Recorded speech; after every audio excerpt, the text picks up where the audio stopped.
Hello, welcome to part 2 of this tutorial, which is fixing this beat cluster. It's my cluster.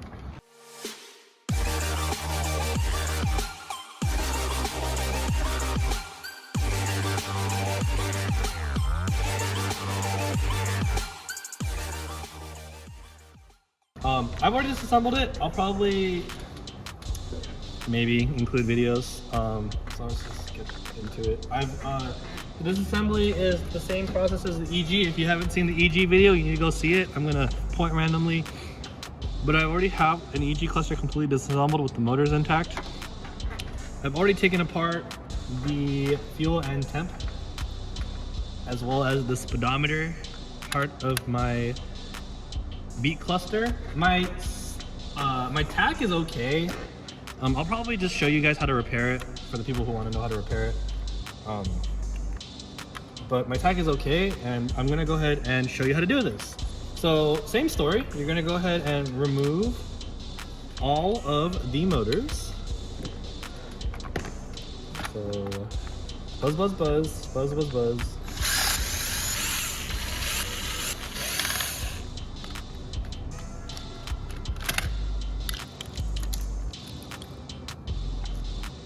Okay, cool. Off camera, I've already did partial disassembly, but you can kind of see here, these are the old motors for the beat, and they are completely rusted out. If you don't have a working fuel or temp cluster, it's most likely because if you see here, there's going to be like these tiny copper wires. All of them except for the one with this weird straight slot. Or actually no, all of them. All of them should have copper windings going to them, and you can't see, but both of these actually have copper windings broken off them. Sometimes you can actually solder it back on, but most of the time it's going to be near impossible. So we're going to go ahead and toss these because they're absolutely destroyed. And what you're going to notice is these are actually the exact same fuel and temperature motors as an EG Civic. So I'm going to go ahead and take my EG Civic cluster here. Again, if you haven't seen the video of disassembling this, make sure you watch it. I'm going to go take these. The one with the 2 resistors, so you see this and this, is going to be your fuel. And the one with the 1 resistor is going to be your temp. And these only go in one way. And what I mean by that is, if you see this cluster here, you're going to see there's 4 pins, but 2 of them don't have a hole through them. And what that means is the hole with the straight line through it doesn't actually have like a threading. So these lines with the straight hole or with the straight line are what goes into these unplugged non-through hole pins. So I'm gonna go ahead and take these motors out and show you exactly what I mean. It looks like all the copper windings are intact. This one doesn't actually have copper winding going to it, and it doesn't need to, but it looks like we're good. So again, the two resistors, and then this is where the slot goes. So this is actually gonna go here, like this, in this orientation. I'm gonna go ahead and put a screw in so it doesn't fall out on me. And when you do this, make sure you do not over tighten, because what can happen is, as these motors get older, you can accidentally spin these poles, like spin them in place, and you can break them. Now I'm gonna do the same thing with the temp.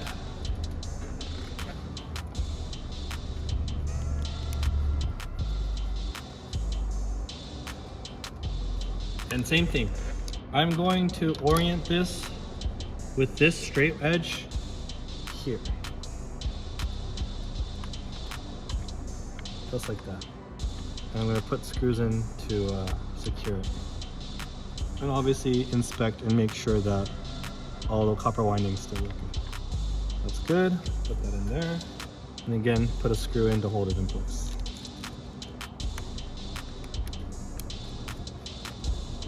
Cool. That's essentially done. So now I'm going to put the backing plate from the beat back in, which is from here. So I'm going to go ahead and take this out. Even though this motor is good, I'm going to pull it out since I'm no longer using it. Save it for later. Put this in right there. I'm going to put these screws back in. If you have rusted Honda Beat screws, now would be a good time to replace them. Put something, a little nicer on there. Though I will say, these, you don't see these screws anyways. Okay, that's done. I'm not gonna put the faceplate back on because it's just gonna fall off on me. But that is how you fix the temp and fuel part. So now let's move on to the part I also have a problem with, which is the speedometer.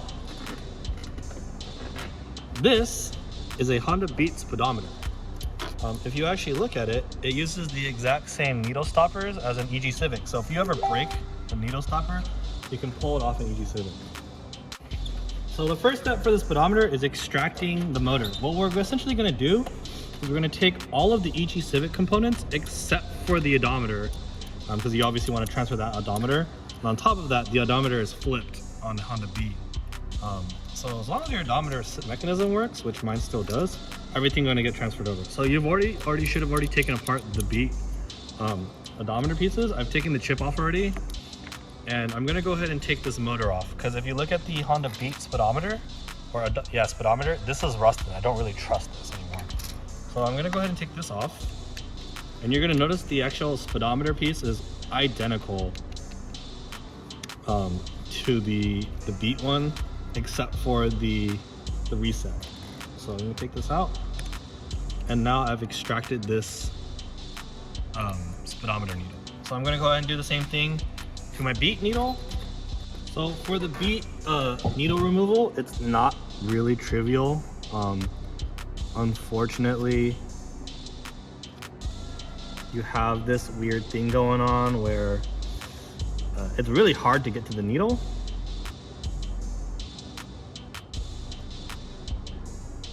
So, let's see, come on.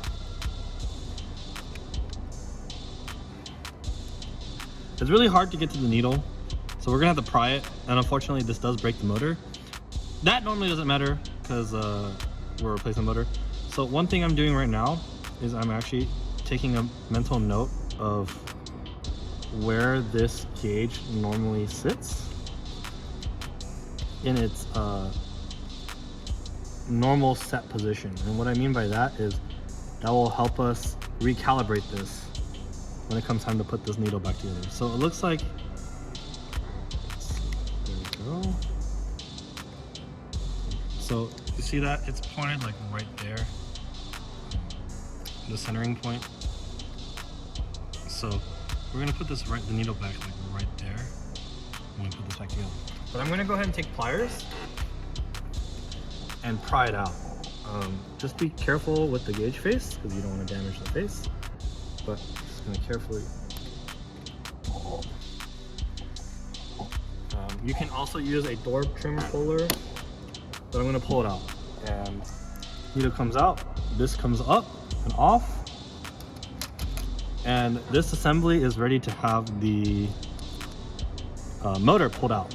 So I'm gonna do the same thing, 2 screws.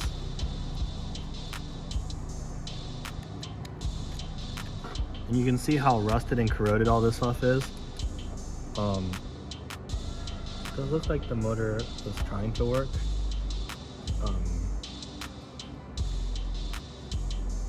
So I know that this motor was intermittent, and you can kind of see there's corrosion on these pins that send this motor the signal. So I'm gonna go ahead and replace this motor with my good new one, or my refurbished one. Put the screws back in.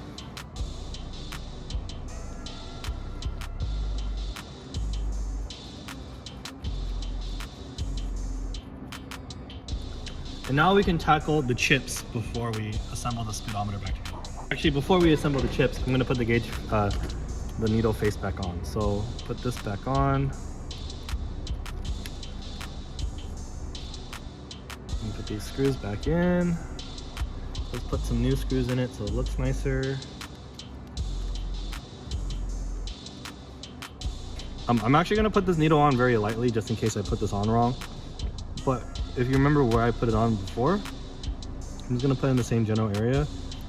Make sure the needle rests at the same spot. It looks like it does. I'm gonna put this right back here. And if I need to readjust it, I'll readjust it later. But this is essentially reassembled now.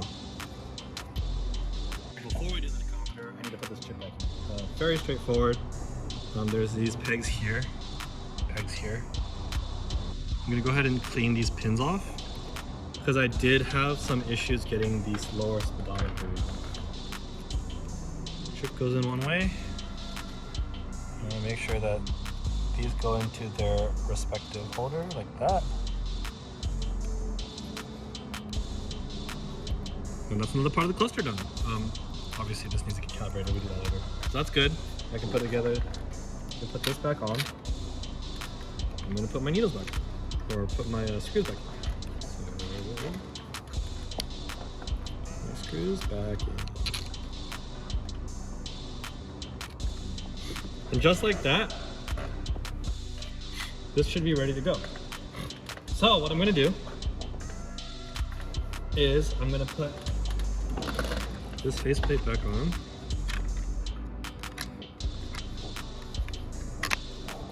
I know I have a full tank of gas. I'm gonna let my car warm up and I'm gonna put all these needles back on and I'm show you how. So I have the gauge cluster plugged in. I'm gonna make sure our speedo works. So I'm gonna start the car. Sick.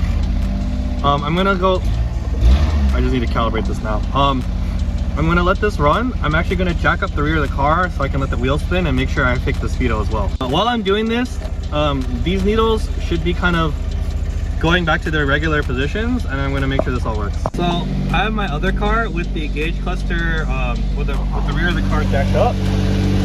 Not the safest way to do this, but in 5th gear at idle, so around 2000 RPM, I'm doing a hair under 40, and that's what I'm going to use as my base calibration. So first things first, calibrate down, 5th.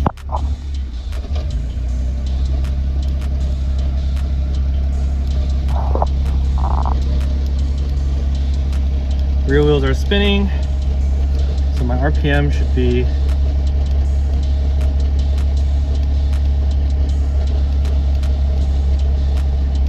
just below 2, and my speed should be right around, just like that. So I checked temp now works. To verify it works, you can move it and make sure it centers. I just topped the gas tank off, so I'm going to go ahead and put the needle at full. And to verify if that works, you can move the needle around and make sure it goes back to the spot. So what I'm going to do is I'm going to move it like this, and it should slowly move up. So you can see it is slowly moving back up, which means my fuel gauge now works again. So your typical Honda Beat is going to idle around 1200 RPM. And around 2000 RPM, like that car, it should be doing around 40 kilometers an hour. So I have the rear jacked up. I'm going to put it in 5th gear, right? And I'm going to verify that around 2000, it's doing right around 40. And that's about right. Looks good. So I'm gonna go ahead and put everything back together.